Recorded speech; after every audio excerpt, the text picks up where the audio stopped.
The most secret building in Manhattan.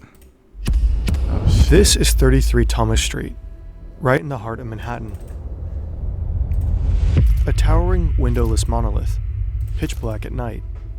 A 20th century fortress built Holy, what are they hiding there? Epstein files? to withstand a nuclear blast.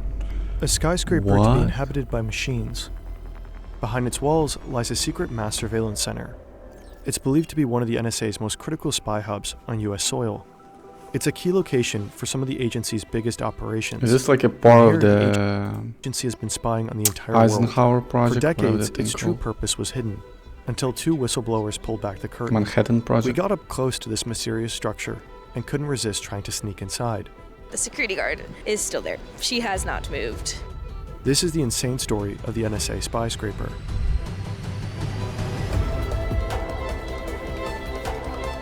Okay. Highly recommend out. Now and heading to the building. Oh, actually, I see it right now, and it is huge. We wanted to know everything about this building, so we sent a friend to check it out. Hi, I'm Sharik, and I am a filmmaker. Today, I am about to go check out 33 Thomas Street. So I am heading there now, and I'm taking you guys with me.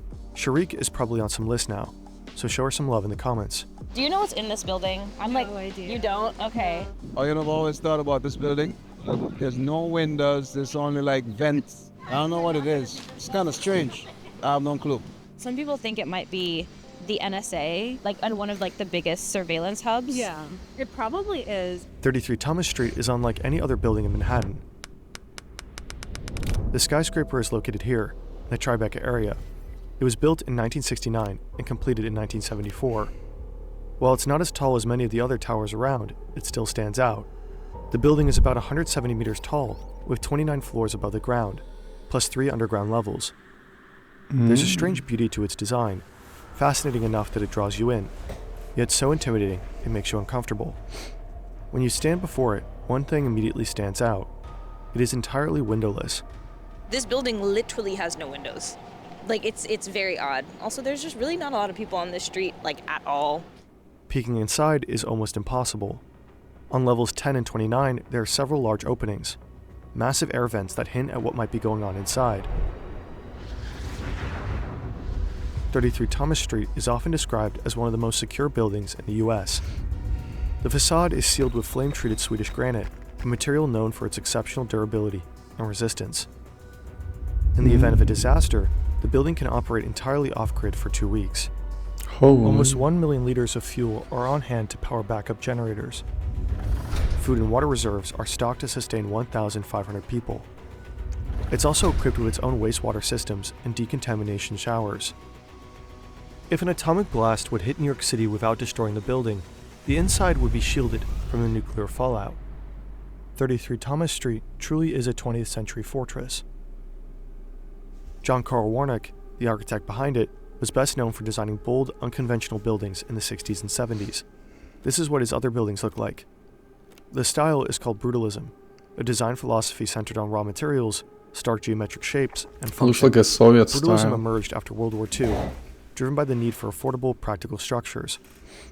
Warnock was also influenced by contextualism, an architectural theory focused on harmonizing buildings with their surroundings. 33 Thomas Street, however, doesn't blend in, it haunts. By day, it stands out. By night, it becomes a shadow, almost vanishing into the darkness. Damn, it has no lights. So I came back at night, and I wanted to see if this place was That's still pretty as dark. spooky as it is during the day, and it absolutely is. But what was They it actually definitely built hiding for? Epstein files there. Project X. It's the late 1960s. As the world becomes more connected, the demand for efficient telecommunication is expanding rapidly. Most communication still runs through analog systems, but that technology is reaching its limit, especially for long-distance phone calls. There's a need for something new.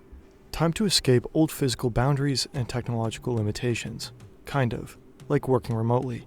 Away from your machine while still being able to access it with no lag, even in poor Wi-Fi conditions. Is this the Shoot ad? from a beach chair, like you're sitting right. Even Apple. Oh my Wait, god. privacy for once. /fern and distance Come calls in on. the U.S. are carried out by AT&T, one of the country's largest telecommunications giants. The company has a special division called the Long Lines Department. In any case, it's long lines that hooks all the local telephone companies into the national network. Its infrastructure stretches across the entire country, connecting people from New York to Los Angeles. In order to meet the growing demand for long-distance phone calls, new data centers are needed to route calls from one place to another. As AT&T's network keeps growing, 33 Thomas Street is set to become one of the company's most important hubs in the US, capable of processing millions of phone calls per day.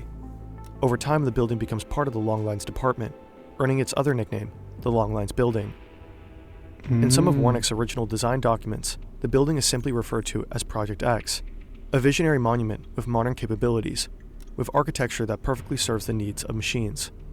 And unlike humans, machines don't need windows, just powerful ventilation systems to handle the heat they generate and keep temperatures stable. 33 Thomas Street is packed with tech. These are some of the only publicly available photos taken inside the building. Racks filled with electronics, rooms packed with telephone equipment, massive rows of batteries, likely part of the backup power system. At the heart of it all, 3 enormous 4ESS switches.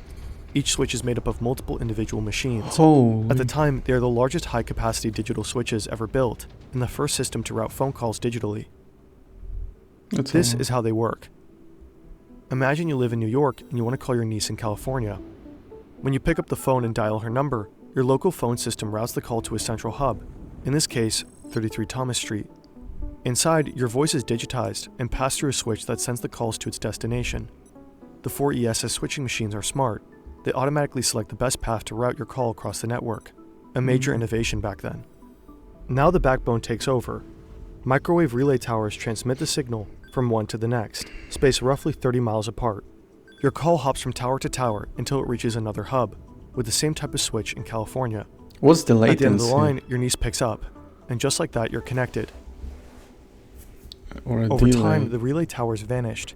Fiber optic cables took over, carrying much more capacity, but the need for central hubs remained. By the 1990s, an average of 175 million calls per day passed through 33 Thomas Street. With millions in and around New York City increasingly depending on uninterrupted communication, this facility had to be absolutely secure. The Long Lines building became the nerve center of communication in New York City. In fact, it became indispensable. September 17, 1991, the middle of the night. A power failure at 33 Thomas Street shuts down half the phone traffic. Calls in and out of New York go dead. Air traffic control also goes down at 3 major airports. Flights are thrown into chaos, some delayed by as much as 4 hours. The power failure was caused by a combination of technical and human error. 2 4ESS switches shut down completely. A third is partially affected. Of course, 33 Thomas Street is prepared for this, or at least it should be. But due to yet another technical failure, the backup generators don't kick in. As a result, over 5 million calls are blocked, and air traffic communication to nearly 400 airports is disrupted. On this day, 33 Thomas Street proves just how critical it is to the nation's telephone infrastructure. Sure would be nice to tap that.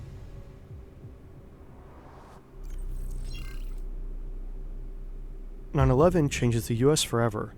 In response, the government doubles down on the war on terror. Within days, the Patriot Act passes, granting intelligence agencies broad powers to expand mass surveillance. The NSA's primary role is to gather foreign intelligence, but to do that, they need partners. It's 2003. This is Mark Klein, a technician at AT&T. His job is to maintain equipment at one of the company's internet and telephone hubs in San Francisco. One day he notices something strange on the floor below, a door with no handles. It just has a sign on it, 641A. The room sits directly below the 7th floor server room, where internet traffic from millions of people flows every day. Klein is curious. He wants to know what's behind that door. Eventually he comes across the building plans, and slowly he starts putting the pieces together. Room 641A is wired directly to the internet room upstairs. Klein discovers that it houses a device known as a splitter. A splitter copies internet traffic, the very data flowing through the servers above. Emails, phone calls, pictures, videos, the communications of millions, all duplicated and sent into room 641A. Mark Klein realizes he's uncovered something huge, but for now he stays silent. He's scared, and unsure if anyone would even believe him. In 2005, Like somebody news owns breaks. that, so why would President George W. Bush has quietly authorized the NSA to spy on the American owners would citizens. believe it for This sure. is the moment Mark Klein decides to go public. With the help of a digital rights group, he files a class action lawsuit against AT&T on behalf of everyone whose data was secretly monitored. But in 2008, the case gets dismissed. Congress passes the FISA Amendments Act, a law that retroactively legalizes the surveillance program and grants AT&T legal immunity. Still, Klein's actions leave a mark. He exposed Room 641A and revealed that AT&T was helping the US government spy on its own customers. And his revelations are just the beginning, the calm before a much greater storm. In 2013, a 29-year-old NSA analyst tells his supervisors he's taking a couple of weeks off. He says it's for epilepsy treatment. In reality, he boards a plane to Hong Kong. Here, he will leak top-secret NSA files to the press and inform the public about sweeping privacy violations. Former CIA employee and The U.S. is on the hunt. He Top scored. secret information about the U.S. NSA monitoring leaker program. Edward Snowden. Edward Snowden shares thousands of classified documents with journalists, highly sensitive material that offers a rare look inside the NSA's surveillance machine. The Snowden files reveal something staggering. The NSA hasn't just been spying on US citizens, but also on politicians, allies, foreign governments, and even world leaders. A global scandal erupts, exposing the vast scope of the agency's I think foreign intelligence knew, but again, at the end of the day, it made no changes pretty much. So program. Journalists around the world begin working together, combing through the documents. it was and mostly gradually for releasing them to the surveillance, I public. think. Over the following years, pieces of the puzzle come together, one at a time. And in 2016, reporters at The Intercept go public with a shocking discovery. Intelligence agencies use codenames to conceal sensitive operations. In the leaked NSA files, some of these codenames appear again and again. One of them is Blarney, a surveillance program focused on intercepting foreign communications flowing into the US. Another program is called Fairview, a partnership between the NSA and a major unnamed US telecom operation. And then there's this, Titan Point. The leaked files identified Titan Point as a secret NSA surveillance site, hidden in the heart of New York City.